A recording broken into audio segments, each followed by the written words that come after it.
আমরা জানি পৃথিবীতে সকলে বেঈমান হয়, কিন্তু মা বেঈমান হয় না। দেখো পুরাণ কথা বলছে গো, যেটা মহাকাব্য বলে আমরা সকলে জানি বা প্রণাম করি বা তুলসী অর্পণ করি। সেই মহাকাব্য মহাভারতে লেখা আছে, মাও কখনো কখনো নিজের সম্মান রক্ষা করার জন্য নিজের রক্তটাকেও ভুলে যায়। তার প্রমাণ কুন্তী। কুন্তীর 6টি ছেলে ছিল। জ্যেষ্ঠ পুত্র যুধিষ্ঠির নয়, জ্যেষ্ঠ পুত্র কর্ণ। সূর্যের সঙ্গে ভাব করে আইবুড়ো অবস্থাতে যেই সন্তানকে পৃথিবীতে এনেছিল, আইবুড়ো অবস্থায় যখন গর্ভ হয়ে গেল, গর্ভটাকে নষ্ট করতে গিয়েছিলেন কুন্তী। আর কর্ণ দিয়ে একটা মাংসপিণ্ড রক্তপিণ্ড বেরিয়ে এসেছিল, তাকে তাম্রকুণ্ডে ফেলে দিয়েছিল মহাসমুদ্রের জলে। আরে বলো তুমি কি মা? বল। কর্ণ তবু তার মাকে এতটুকু দোষ দেয়নি। কেন জানো? কর্ণ দোষ দিত তার কর্মকে। কি গো, আমরা হলে দোষ দিতাম না? হ্যাঁ, আমরা হলে দোষ দিতাম না? আমরা প্রত্যেকে দোষ দিই। কোন সন্তানকে যদি কোনো মা বাবা বেশি সম্পত্তি দিয়ে ফেলে, অন্য সন্তানরা তারা একটা হিংস্র বিদ্রুপ করে কিনা?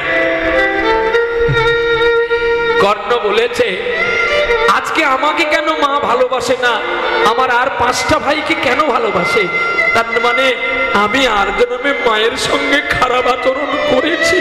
আরে হরি বল, হরি বল। তাই এই জন্মে আমি কেন মায়ের স্নেহ পেলাম না? মায়ের স্নেহ পেলাম না গো।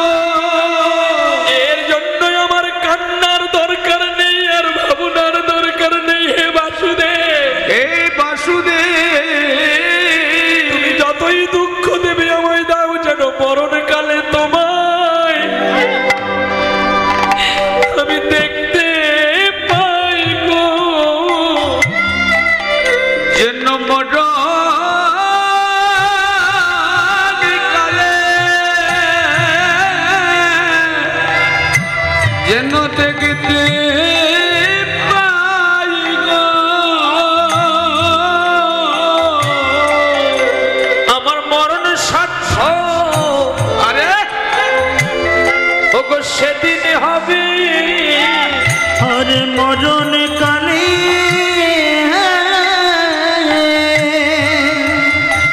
আমি দেখতে পাই গো। কেন বললো মরণকালে যেন তোমায় দেখতে পাই? বলছে জন্ম মানুষের আসল পরিচয় নয়, পরিচয়টা হচ্ছে কর্ম। হে বাসুদেব, আমি কুকর্ম করেও, আমি দুষ্কৃতি কর্ম করেও যেন মৃত্যুকালে তোমায় দেখতে পাই।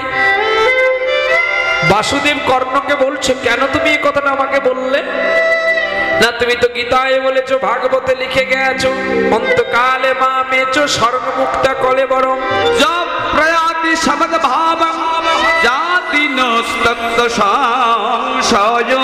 বাসুদেব, যদি কেউ তোমার চরণ দেখে তার মৃত্যু হয়, মৃত্যু সে যে গোলক প্রাপ্তি হয়ে যায়, আর বারবার এই ধরিত্রীর বুকে তাকে জন্ম নিতে হয় না। জন্ম নিতে হয় না গো। তাই আমি জানি তুমি আমায় মৃত্যুদণ্ড দেবে মহাকাব্যে, এই রামায়ণের মতো, এই মহাভারতে তুমি আমায় মৃত্যু দেবে, সেটাও আমি জানি। কিন্তু যেন মৃত্যুকালে তোমায় দেখেই আমার মৃত্যু হয়। তাই বাসুদেব কর্ণকে কয়েকটা প্রশ্ন করেছিল। কর্ণ, আমি জানি তুমি মুখ খুলে কিছু বলবে না, কিন্তু তবুও তো তোমার অন্তরে কথাটা আমি জানি, যে তুমি আজকে কেন অভিমান করে আজকে কাঁদছো, বলতে পারো কর্ণ? বলো না তোমার অন্তরের কথাগুলো আমাকে। তুমি কেন কৌরবের যুদ্ধ করতে গেলে?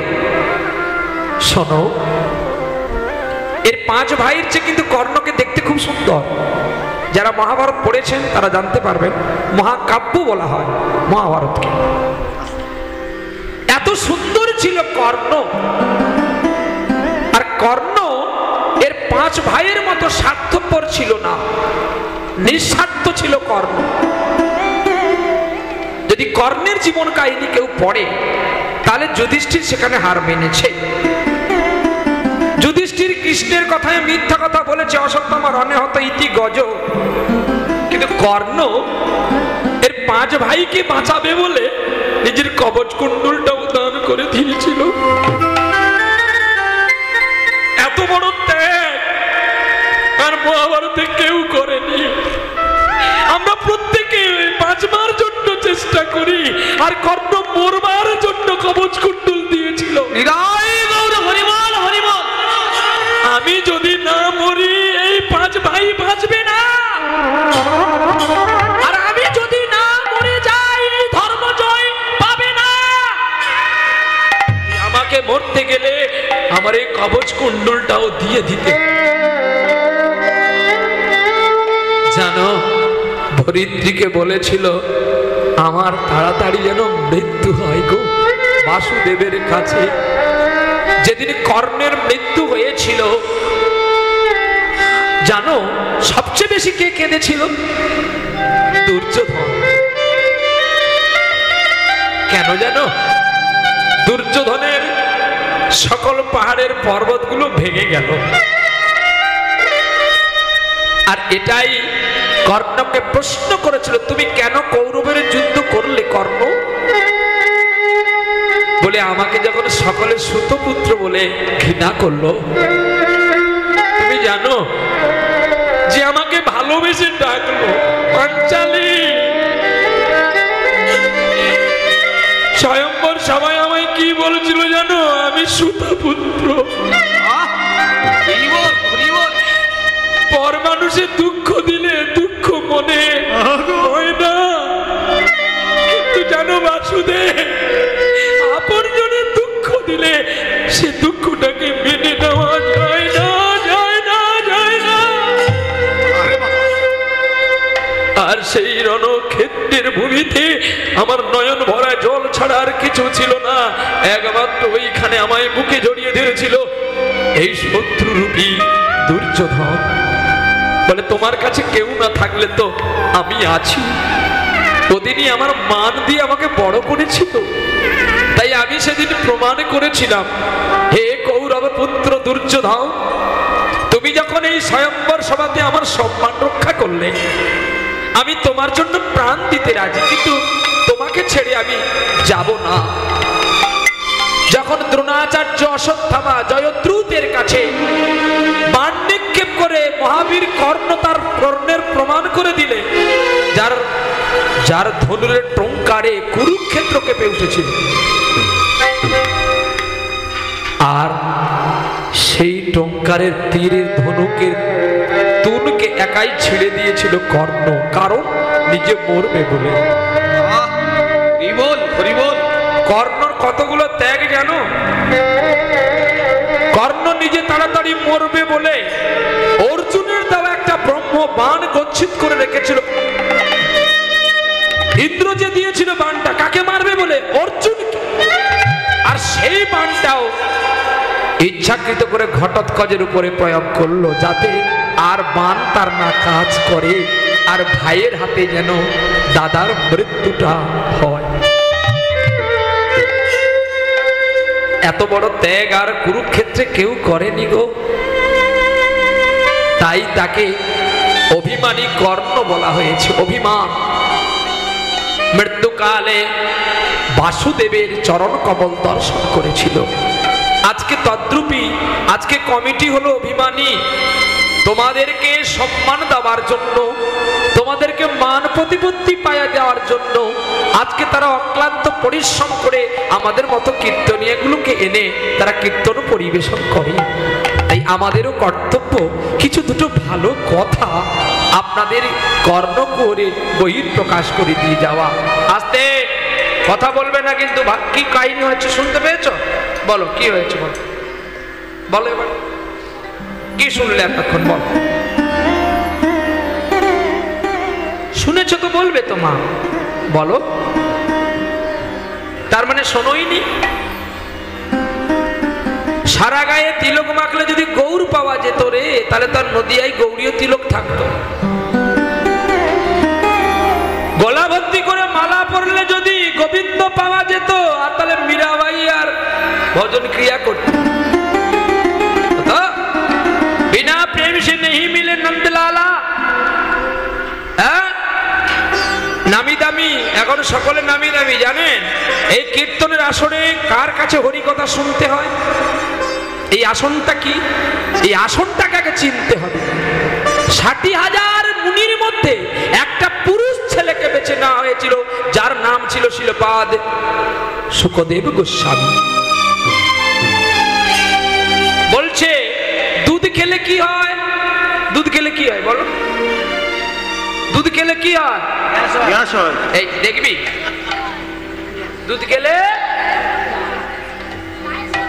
গায়ে শক্তি হয়। বা আচ্ছা, ওই দুধে যদি সাপে মুখ দেয়, ওই দুধ খেলে কি হয়? এইবারে দেখেছো তো? তার মানে যাত্রার কাছে হরি কথা শোনাটাই অপরাধ, যার আর তা। আরে হরি কথা বলবো, মাছ চিংড়ি খাবো, তোর মাদুলি কোনোদিন কাজ করবে না। সেটা তুই গায়ের জোরে করতে পারিস, রূপের জোরে করতে পারিস। Money loss is the something loss, character loss is the everything loss. তাহলে হরি কথা বলতে গেলে আগে হরিকে চেনো, ভগবানকে চেনো, সে তোমাকে জানে কি না। দানালয় লোকের মতো হরি নামের মালা জপ করবি। এই ফুলকপি কত করে রে? গরম পড়ে যা ফুলকপি। এই ফুলকপি কি হয়েছে রে? ফুলকপি ফুটেছে তো, গরমের সময় ফুটে গেছে। ফুটিছে ফুটিছে। তোর আবার কথাবার্তা আলাদা। এই 10 টাকা করে দিবি? হ্যাঁ, আমাদের নদিয়ায় 10 টাকা করে। নিও না দাদা, গরম পড়ে গেছে, ফুটিছে। এই তোর বেগুন কত করে রে? তোর শাশুড়ি মরবে, শ্বশুর বিধবা হবে। 15 টাকা কেউ কেউ কেউ খায় না। আমাদের নদিয়ায় 5 টাকা কিলো, তা আবার বেগুন খেলে গা চুলকে। তাও সব বেগুনে পোকা আছে। বলো কিনা 20 টাকা বেগুন, এই 3 টাকা 5 টাকা দিবি? এই পালিয়ে যাই। এইবারে চিন্তা করো, নামের মালা হাতে, একদিকে ফুলকপি, একদিকে বেগুন, আর মাঝখানে হরি। তাহলে আমরা কাকে ডাকি, কাকে ধরি? কি গো দেবে?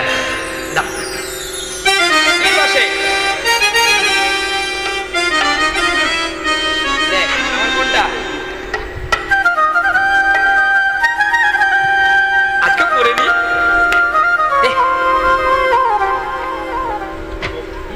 আলিঙ্গন করবো।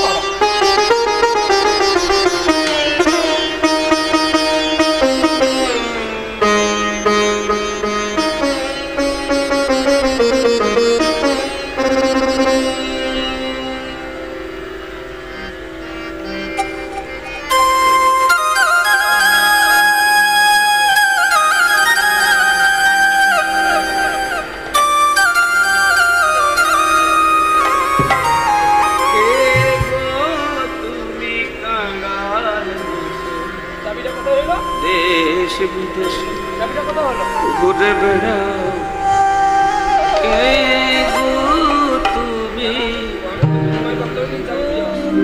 সুরধনির তীরে সীমান মহাপ্রভু কাঁদছে। কার জন্য? আহা, সেই মহাভারতে একজন ব্যক্তির জন্য আজকে মহাপ্রভু কাঁদছে। আজকে ভাবিত হয়ে সুরধনির তীরে শিবাস, গদাধর, রায়, রামানন্দ, মুরারি, গুপ্ত সকলে জড়িয়ে ধরেছে মহাপ্রভুকে। প্রভু গো, তোমার কি ভাবে জেগে, তুমি কেন কাঁদছো একবার বলো। আরে তোমার কোন অভাব এসেছে যে তুমি কাঁদছো? মহাপ্রভু বলছো গো, ওগো শিবা, ওগো দাদা নিত্যানন্দ, তোমরা সে ব্যথা বুঝবে